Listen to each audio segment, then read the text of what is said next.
दोस्तों, क्यों तीन ज्ञानी लोग पूरब के देश से एक तारे का पीछा करते हुए इतना दूर का सफर कर बेथलेहम आए? क्यों उन्होंने तारे का पीछा किया? वे लोग कौन थे? क्या दानियल का कोई उनसे संबंध था? वो कौन सी भविष्यवाणी थी जो तारे से जुड़ी हुई थी? वो भविष्यवाणी ज्ञानी लोगों को किससे पता चली? राजा साइरस का इसमें क्या संबंध है? इन सारी बातों को आज हम हमारे इस वीडियो में जानेंगे, तो वीडियो के अंत तक बने रहिए। हर एक सदी में एक संजीवन आया था, एक ऐसा आत्मा का भाव जिससे इतिहास का रुख बदल दिया था। ऐसे हर एक संजीवन में कुछ ऐसे विश्वासी थे, उन्होंने एक बुलाहट पर अपना पूरा जीवन अर्पण कर दिया। इस सदी में आपके लिए, हमारे लिए क्या बुलाहट है? ये 19वीं सदी की बात है। 1876 इंडियानापोलिस अमेरिका का एक शहर, उसमें एक भाप के रेलगाड़ी के एक डिब्बे में दो व्यक्तियों के बीच बहुत गहरी बहस छिड़ी थी। उसमें एक व्यक्ति बहुत होशियार लेकिन नास्तिक था और दूसरा मसीही जिसका नाम था ली वॉलेस। वे एक नागरिक युद्ध के जनरल थे, वे एक सैनिक भी थे, वे सीनेटर रह चुके थे, गवर्नर रह चुके। लेकिन उस वक्त जो नास्तिक व्यक्ति बाइबल के खिलाफ और मसीहत के खिलाफ दावे पेश कर रहे थे, उनका जवाब देने के लिए ली वॉलेस जी के पास पर्याप्त ज्ञान नहीं था। अब उनको इस बात की शर्म आने लगी कि क्यों उन्होंने इन सारी बातों के प्रति ज्यादा ध्यान देकर पर्याप्त जानकारी नहीं जुटाई। वे वहाँ पर तो शांत थे, लेकिन उनके अंदर ही अंदर एक मानो जंग चल रही थी। अब उन्होंने मन में ही ठान ली कि वो अपनी गलती सुधारेंगे। तब शायद वेलेस को इस बात का पता नहीं था कि जो बात उन्होंने मन में ठान ली है वो किस तरह उस सदी की एक महत्वपूर्ण बात बन जाएगी और उससे एक संजीवन आएगा। ये सारी बातें हम क्यों बता रहे हैं? क्योंकि जिन सवालों का जवाब वॉलेस जी ढूंढ रहे थे वो प्रभु यीशु के जन्म से जुड़ी हुई थी। इसके बाद ली वॉलेस जी ने एक जज्बे के साथ इन सारी बातों के जवाब ढूंढे और उसे एक किताब के रूप में प्रसिद्ध किया, द फर्स्ट क्रिसमस, पहला क्रिसमस। बाद में ये जो छोटी किताब थी वो एक बड़े उपन्यास की शुरुआत के अध्याय बनी। ये बड़ा उपन्यास बेन हुर ये नाम से प्रसिद्ध हुआ। ये एक राजवंशी यहूदी जवान के जीवन के ऊपर लिखी हुई कहानी थी, जिसने प्रभु यीशु के वक्त के सारे चिन्ह चमत्कार और बातें देखी थी। अब लोगों को शुभ वर्तमान को इस तरीके से अलग नजरिए से देखना काफी पसंद आया। वह किताब अमेरिका की उस वक्त की बेस्ट सेलिंग, सबसे ज्यादा बेची गई किताब बनी। इस किताब की वजह से बहुत से लोगों ने मसीह को अपने जीवन में पुनः प्राप्त किया, बहुत से लोगों के विश्वास में बढ़ोतरी हुई, एक संजीवन आया। आज भी ली वॉलेस का पुतला यूएस सेनेट में लगा हुआ है उनके कार्य के प्रति आदर दिखाने के लिए। अब इसके बाद बहुत से शोध उत्खनन में लगे, जिससे बहुत सी बातों पर प्रकाश पड़ा। हम हर एक बात को विस्तार में जानेंगे। अगर आपने अब तक हमारे चैनल को सब्सक्राइब नहीं किया तो आगे की वीडियो के नोटिफिकेशन के लिए सब्सक्राइब करें, लाइक करें, कमेंट करें, तो हमें पता चलेगा कि हमारे वीडियोस, ये जानकारियां आपको पसंद आ रही है। ज्ञानी लोग जो प्रभु यीशु को देखने आए थे वह दूसरे देश के ज्ञानी लोग थे। इन्हें ग्रीक में मैजाई कहा जाता है, उन्हें ज्योतिषी, मंजूषी भी कहा जाता है। कौन सी भविष्यवाणी उनको बेथलेहम ले आई? मत्ती रचित सुसमाचार के दूसरे अध्याय के पहले वचन में ये लिखा है कि ज्ञानी लोग यरूशलेम में राजा हेरोदस के पास आकर पूछते हैं कि यहूदियों का राजा जो जन्मा है वो कहाँ है, क्योंकि हमने पूरब में तारा देखा और हम उसे देखकर उस राजा की आराधना करने आए हैं। तो उन्हें कैसे पता चला कि यहूदियों का राजा जन्मा है? क्या पूरब के तारे का संबंध है? ये कौन सी भविष्यवाणी थी?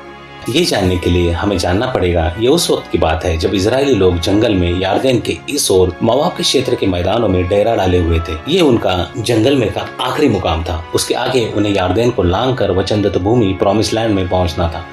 उनको इतनी भारी संख्या में जमा हुआ देख मोआब का राजा बलाक घबरा गया।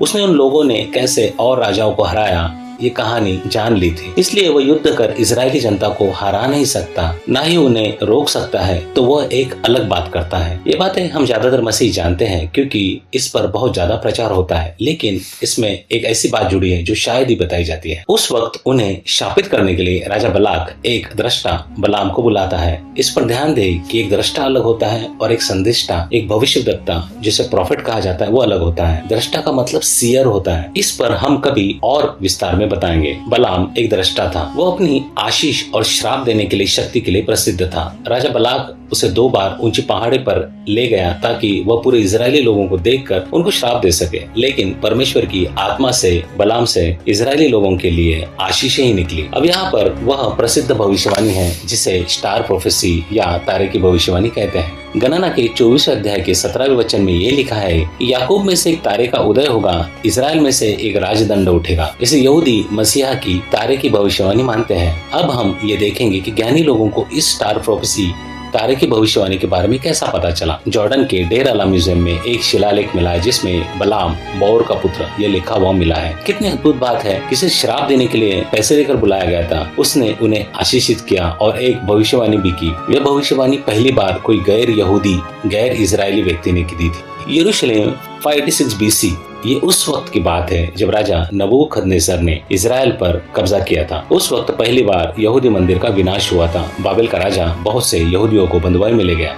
उनमें एक दानियल, एक जवान यहूदी राजकुलीन युवक पूर्णतः निर्दोष बंधुआई में आया। हमें पता है कि उसने राजा का खाना खाने से इनकार किया था। इस पर हमने एक वीडियो बनाया है, दानियल का राज, इसकी लिंक डिस्क्रिप्शन में है।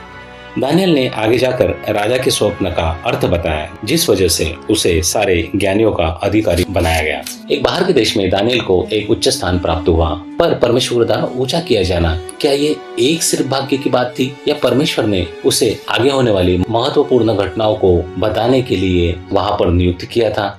ऐसे यूसुफ को बेचा जाना और उसे प्रधानमंत्री होना, यह इजराइल के वंश के बचाए जाने के लिए परमेश्वर द्वारा योजना थी। भविष्यवक्ता यिर्मयाह ने कहा था कि इजराइल 70 साल बंधुआई में जाएंगे। यिर्मयाह 25:11 में ये लिखा है कि ये सारा देश उजाड़ और खंडर हो जाएगा और सारी जातियां 70 वर्ष तक बाबिलोन के राजा की गुलामी करेंगे। फिर यहूदी 70 सालों बाद वापस यरूशलेम आएंगे। ये यिर्मयाह 29:10 में लिखा है। अगर यिर्मयाह ने भविष्यवाणी नहीं की होती तो इजरायली लोगों को इस बात पर विश्वास नहीं होता कि वह वापस यरूशलेम लौट पाएंगे। लेकिन दानियल को यह भविष्यवाणी पता थी और वह गिनती भी कर रहा था, क्योंकि दानियल के 9वें अध्याय के 2 वचन में ये लिखा है कि उसके राज्यकाल के प्रथम वर्ष में मैं दानियल ने धर्म ग्रंथों में उल्लिखित उन वर्षों की संख्या की गणना की, जैसा प्रभु ने नबी यिर्मयाह के माध्यम से बताया था। यह संख्या थी 70 वर्ष। अब उसे पता चल गया कि 70 वर्ष पूरे हो गए हैं, लेकिन वह कैसे वापस जाएंगे, यरूशलेम वो कैसे लौटेंगे, खोज कर रहा था। यहाँ पर दानियल का बंधुआई में जाना, 70 सालों तक यरूशलेम से दूर रहकर परमेश्वर के प्रति विश्वासी रहकर प्रार्थना और उपवास करना किस तरह काम आया, इसे हम आगे देखेंगे। 539 BC पर्शिया का साम्राज्य। इस साल इतिहास की और एक अनोखी घटना हुई। पारस के राजा कुस्र, जिसे साइरस कहा जाता है, उसने बाबेल के राजा को हराकर बाबेल जीत लिया। अगर ऐसे ही देखेंगे तो लगता है ये 2 साम्राज्यों के बीच की लड़ाई थी, लेकिन आत्मिक आंखों से देखने पर पता चलता है कि वो परमेश्वर द्वारा की गई एक विशेष बात है। कोरेश राजा ने जब दानियल को देखा होगा तब उसे क्यों ज्ञानियों का अधिपति चुना गया और उसके साथ घटी हुई घटना पता चली होगी, जैसे राजा के स्वप्न का अर्थ जलती भट्टी, दानियल का शेरों के मान में से बचाया जाना। इसलिए पर्शिया के राजा साइरस के राज में भी वह ज्ञानियों का अधिपति था। इसके बाद दानियल यशायाह की पुस्तक में लिखा हुआ राजा साइरस का नाम राजा को दिखाते हैं। यशायाह 45 अध्याय के पहले वचन में लिखा है कि प्रभु अपने अभिषिक्त राजा कुस्र के विषय में ये कहता है कि राष्ट्रों को मैंने तेरे अधीन करने के लिए, उनके राजाओं को शक्तिहीन बनाने के लिए मैंने तुझे सामर्थ्य प्रदान किया है। तो उनके नगरों के प्रवेश द्वार खोलेगा, वे फिर बंद न होंगे। यह भविष्यवाणी यशायाह संदेष्टा द्वारा साइरस राजा के 200 साल पहले की गई थी। राजा साइरस को पता चला कि उसे इजरायली लोगों को वापस लौटाने के लिए चुन लिया गया था। उसके बाद ही राजा साइरस वह प्रसिद्ध आदेश देता है जिससे वह यरूशलेम लौटे और मंदिर का पुनर्निर्माण करे। ये राजा साइरस का परमेश्वर के प्रति एक उपहार था। इसके बाद भी दानियल यरूशलेम लौटता नहीं, क्योंकि उसे उससे भी महत्वपूर्ण बातों का हिस्सा होना था। उसने अंत के समय की बड़ी लड़ाई की जानकारी ली थी। क्या इससे कोई सबूत पुरातत्व उत्खनन में मिले हैं? हाँ, इसे फेमस साइरस सिलेंडर कहते हैं। ये 1879 में इराक, जो तब का बाबेल था, उसमें अवशेष मिले।